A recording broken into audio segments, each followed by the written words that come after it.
Assalamualaikum Bre, selamat datang kembali di Guru Gembul Channel. Di video-video Pak Ade Armando itu biasanya diawali dengan sebuah kutipan, yaitu video ini hanya untuk orang-orang yang punya logika, yang tidak punya logika silahkan skip aja. Kurang lebih seperti itu. Tapi bagi saya, kutipan itu justru adalah cacat logika, dan lebih buruk lagi mungkin adalah cacat etika. Begini Baraya, manusia itu memiliki logika sejak awal. Apa itu logika? Adalah kemampuan untuk berpikir benar. Logika secara formal itu adalah kemampuan seseorang untuk menghubungkan antara premis-premis dengan kesimpulan. Maka selama manusia itu masih punya korteks dan neokorteks yang baik-baik saja, yang normal, maka dia pasti berlogika. Yang mungkin adalah bahwa orang itu mungkin saja cacat logika atau dia salah dalam berlogika. Memahami logika itu enaknya dari silogisme. Misalkan begini Baraya, semua pria di Bandung ganteng. Guru Gembul adalah pria Bandung, maka Guru Gembul itu ganteng. Nah, itu adalah logika atau itu adalah silogisme. Pernyataan-pernyataannya anggaplah benar, maka kesimpulannya pun benar. Tetapi ada juga pernyataan-pernyataan atau premis-premis yang benar, tetapi kesimpulannya mungkin saja salah. Misalkan begini Baraya, Komodo itu adalah salah satu jenis dinosaurus. Dinosaurus sudah punah sejak 65 juta tahun yang lalu. Komodo masih hidup sampai sekarang. Nah, premis-premis itu atau pernyataan-pernyataan itu semuanya adalah benar, tetapi ketika dihubungkan, loh kok jadi salah. Nah, jadi yang mungkin itu adalah cacat logika, tetapi orang yang tidak berlogika itu tidak mungkin. Karena kucing sama anjing saja sudah memiliki logika, walaupun dalam kadar yang sangat terbatas. Yang lebih fatal itu adalah kalimat yang kedua, yang tidak berlogika silahkan skip aja. Baraya, sebenarnya begini, diskusi itu sangat baik dan sangat relevan jika disampaikan atau diadakan untuk orang-orang yang berbeda pemikiran dan beda pandangan untuk menemukan satu titik kesamaan, kesimpulan, atau kesepakatan bersama. Nah, kalau sejak awal yang tidak berlogika silahkan skip aja, ini berarti hanya mengumpulkan orang-orang yang logikanya sama dengan dia, kemudian mengusir orang-orang yang logikanya tidak sama dengan dia. Artinya nanti akan muncul koloni-koloni pemikiran, dan akhirnya akan menjadi kubu-kubuan, dan inilah yang sangat fatal. Fatalnya sampai sejauh apa? Seperti yang diceritakan dalam film Titan-Titanan, bahwa Marley dengan Paradis itu bentrok ribut-ributan karena mereka berdua itu didindingi, dikasih pembatas yang sangat tinggi dan besar, dan mereka berdua selama bertahun-tahun tidak menjalin komunikasi. Akhirnya satu kubu hanya menciptakan proyeksi tentang satu masalah dengan pikiran mereka sendiri, dan kubu yang lain melakukan yang seperti itu juga. Jadi apakah Ade Armando itu cacat pikir? Mungkin saja, tapi maksud saya bukan seperti itu Baraya. Sebenarnya begini ya, video ini tidak dibuat untuk menghujat salah satu pihak. Justru sebaliknya, video ini dibangun untuk membangun kesadaran bersama. Kalau misalkan kita anggap bahwa Ade Armando itu cacat logika, ya mungkin saja kalau sudut pandangnya seperti yang saya sampaikan tadi. Tetapi kalau kita misalkan menggunakan pengertian logika sebagai logika formal, logika Aristoteles yang aturan-aturannya sudah dirunut sedemikian rupa, maka memang akan banyak sekali orang-orang yang tidak memiliki logika itu, begitu. Nah, jadi tujuan video ini dibuat untuk apa? Tujuan video ini dibuat itu bukan soal Pak Ade Armandonya. Maaf ya, ini hanya agar video ini nggak clickbait amat gitu. Video ini dibuat untuk memberikan penyadaran kepada masyarakat bahwa kita adalah masyarakat yang miskin diskusi tapi senang menghujat. Baraya, setiap manusia itu punya latar belakang pemikiran yang berbeda-beda karena pengalaman mereka juga berbeda-beda, dan kapasitas kecerdasan mereka juga berbeda-beda, dan kecenderungan mereka juga berbeda-beda.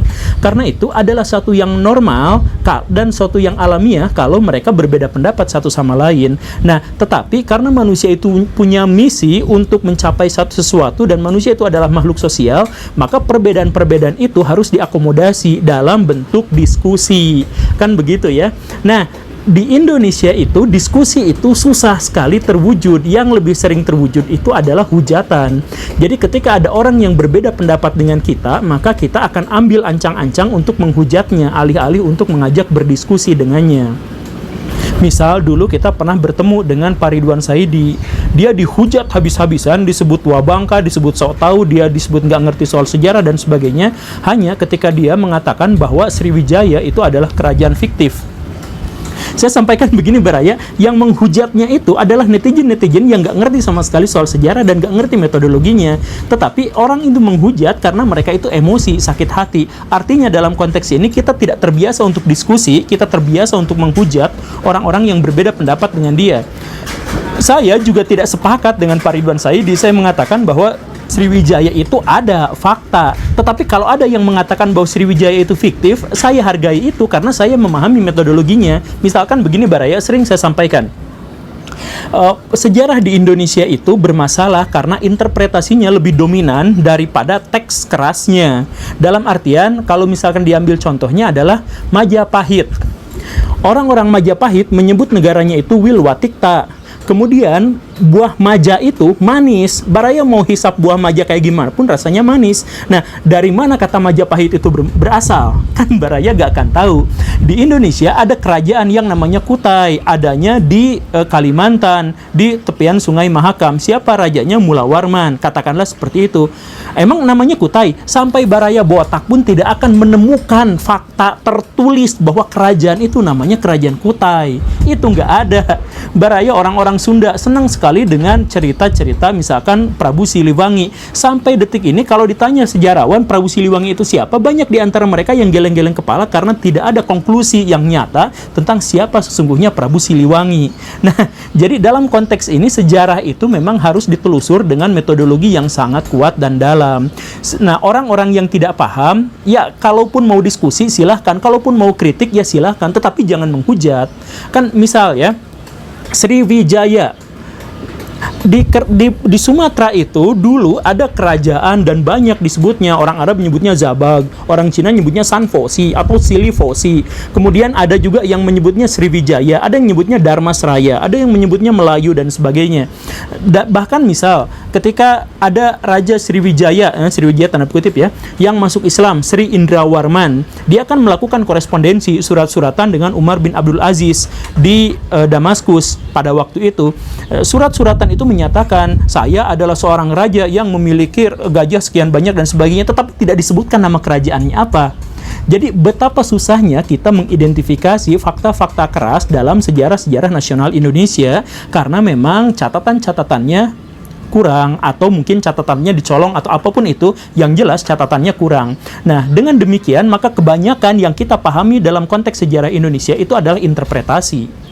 Karena itu, maka setiap ada orang yang mengajukan interpretasi, maka jangan dihujat, itu kan hasil olah pikirannya sendiri. Ketika Baraya berhadapan dengan ilmuwan atau dengan seorang akademisi, jangan kemudian dihujat hanya gara-gara berbeda pendapat. Dan fenomena di Indonesia adalah kita, orang-orang awam, sering menghujat orang-orang yang levelnya sangat tinggi, yang akademiknya memang luar biasa, hanya gara-gara berbeda pendapat dengan kita. Inilah masalahnya. Atau contoh yang lain, kita misalkan menemukan Quraisy Shihab. Quraisy Shihab itu sering dihujat oleh orang-orang yang awam yang bahkan bahasa Arab pun nggak ngerti, hanya gara-gara misalkan Quraisy Shihab mengatakan bahwa hijab itu tidak wajib dalam Islam, misalkan seperti itu. Padahal menurut saya argumentasinya itu dalam konteks Qur'ani itu bisa dipahami, bisa dipertanggungjawabkan. Misalkan begini Baraya, apakah hijab itu adalah budaya Arab? Bukan budaya Arab, ini adalah hukum Islam. Betul? Betul, setuju. Nah, ini pun sama seperti di Asbabun Nuzulnya surat An-Nur ayat 31, bahwa perempuan-perempuan di Arab zaman dulu itu sebelum Islam datang memang banyak yang tidak berhijab. Jadi disimpulkan bahwa memang hijab itu adalah aturan dari agama Islam. Oke, setuju. Nah, kemudian di situ di surat An-Nur itu dikatakan bahwa perempuan itu silahkan tutup auratnya kecuali hal yang biasa terlihat. Nah, hal yang biasa terlihat itu apa? Berarti yang biasa menurut orang-orang Arab zaman dulu, karena An-Nur diturunkannya di situ. Jadi hermeneutikanya kan begitu. Nah, berarti kerudung pada waktu itu tidaklah wajib karena perempuan itu silahkan tutup auratnya, tetapi batasannya adalah yang wajar pada waktu itu. Nah, ini juga misalkan diperkuat dengan ayat yang sebelumnya, surat An-Nur ayat 30 yang menyebut bahwa laki-laki silahkan tundukkan pandangan atau jaga pandangannya. Maksud jaga pandangan adalah apa? Karena si perempuannya terlihat, terbuka, bukan benar-benar ketutup pakai cadar dan lain-lain gitu. Nah, ada sekelompok orang mengatakan bahwa semua ilmuwan di seluruh dunia itu bohong. Mereka itu adalah antek-antek elit global yang ingin menghancurkan umat manusia demi kepentingan mereka sendiri. Jahat banget kan? Apa alasan mereka menghujat seluruh ilmuwan sebagai pembohong? Karena mereka itu belum pernah keluar angkasa. Sama sekali, mereka belum pernah ke Kutub Selatan. Mereka tidak pernah tahu ada aplikasi yang bisa ngedetek satelit. Mereka tidak pernah melakukan pengujian di laboratorium yang terkemuka, yang masuk ke dalam jurnal-jurnal ilmiah misalkan. Nah, karena mereka tidak bisa melakukan itu semua, maka mereka hujat orang-orang yang bisa melakukan itu. Nah, ini adalah salah satu bencana terbesar di dunia. Baraya begini ya, kalau jadi orang awam itu boleh. Baraya mau jadi orang awam itu nggak akan dosa. Tetapi yang menjadi masalah itu adalah kalau Baraya awam tapi menghujat orang-orang yang berpengetahuan dan akademisi di bidang itu. Orang-orang kita zaman sekarang itu lebih seneng sama orang-orang yang ngomongnya, yang ceramahnya bisa dipahami oleh orang awam gitu. Gitu doang. Padahal seperti yang saya jelaskan tadi, logika itu mungkin saja cacat. Logika itu potensial sekali untuk cacat. Maka semakin tinggi jenjang pendidikan seseorang atau semakin sering dia melakukan kegiatan-kegiatan ilmiah dan akademik, maka semakin kecil potensi dia untuk melakukan kecacatan logika. Kan begitu. Nah, menjadi ilmuwan di Indonesia itu Baraya mengerikan sekali. Kuliah tinggi-tinggi, capek-capek, mahal-mahal. Apa yang mereka dapat ketika mereka nulis buku, bukunya nggak laku karena orang-orang Indonesia lebih senang ngedownload hentai. Kemudian ketika bikin seminar, padahal seminarnya itu biaya masuknya cuma 100.000, tapi nggak payu. Yang payu itu yang penontonnya ribuan, itu adalah konser K-pop yang harga tiketnya puluhan juta atau jutaan gitu kan. Nah, kemudian ketika mereka mengajukan ke pemerintah ini gini, sama pemerintah disaring dulu yang sesuai dengan kepentingan politiknya, diajakin ilmuwan yang nggak sesuai ditolak gitu. Nah, jadi ilmuwan dan akademisi di Indonesia itu miris, ngeri. Udah mau jumlahnya sedikit itu pun tidak dihargai dan tidak dihormati. Kita awam, kita tidak tahu metodologinya, tetapi kita gampang sekali untuk menghujat orang lain. Nah, itu tadi Guru Gembul menghujat Ade Armando, bukan menghujat. Saya melakukan kritik. Nah, ini bedanya Baraya. Kritik itu membuka untuk diskusi, sedangkan hujatan itu menutup pintu diskusi. Kritik itu membuka diskusi sehingga memunculkan kesempatan di masa depan agar kita saling bersepakat dan bekerja sama untuk mencapai tujuan bersama. Sedangkan saling menghujat itu akan memunculkan permusuhan atau bara dalam sekam yang di kemudian hari akan memunculkan perpecahan dan kehancuran. Jadi, kalau misalkan saya sekarang mengomentari Ade Armando atau yang sebelumnya saya mengomentari Pak Habib Rizik atau Jokowi, atau saya pernah mengomentari siapa lagi ya, Pak Mardigu misalkan ya. Nah, itu bukan berarti saya itu membenci, saya itu nggak punya masalah apapun sama mereka-mereka. Kalau saya ketemu sama mereka, saya akan sangat menghormati mereka. Nah, masalahnya itu bukan itu. Masalahnya adalah menurut saya, dia itu dalam hal itu salah. Menurut saya, dia dalam hal itu benar. Yang salah itu harus dikritik, yang benar itu harus didukung. Kan masalahnya begitu, kebenaran itu tidak ada dalam satu pihak. Dia loncat-loncat kemana-mana. Kenapa? Karena pihak-pihak itu pembangunnya adalah manusia. Dan manusia itu fitrahnya adalah lupa dan salah. Setiap manusia, termasuk saya, termasuk Jokowi, termasuk siapapun, Rocky Gerung dan lain-lain, itu adalah orang-orang yang berpotensi untuk salah. Nah, karena kita sebagai manusia itu adalah makhluk sosial, maka ketika dia itu salah, kita kritik, bukan dihujat. Kita kasih saran dan sebagainya. Begitu sehingga menghasilkan sebuah peradaban yang maju. Tapi kan kemarin waktu saya misalkan mengomentari Pak Mardigu gitu ya, terus itu di kolom komentar perang. Saya pro Mardigu, saya pro Guru Gembul. Baraya, kalau Baraya misalkan ngefans atau pro pada saya, Baraya telah mengkhianati saya.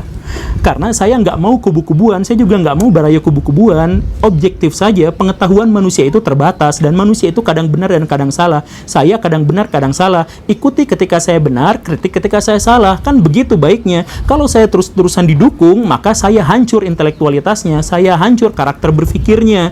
Jadi, kalau misalkan saya mengkritik Pak Jokowi, kalau saya mengkritik Pak Mardigu, ya silakan ambil menurut pendapat Baraya yang mana yang lebih baik, mana yang benar.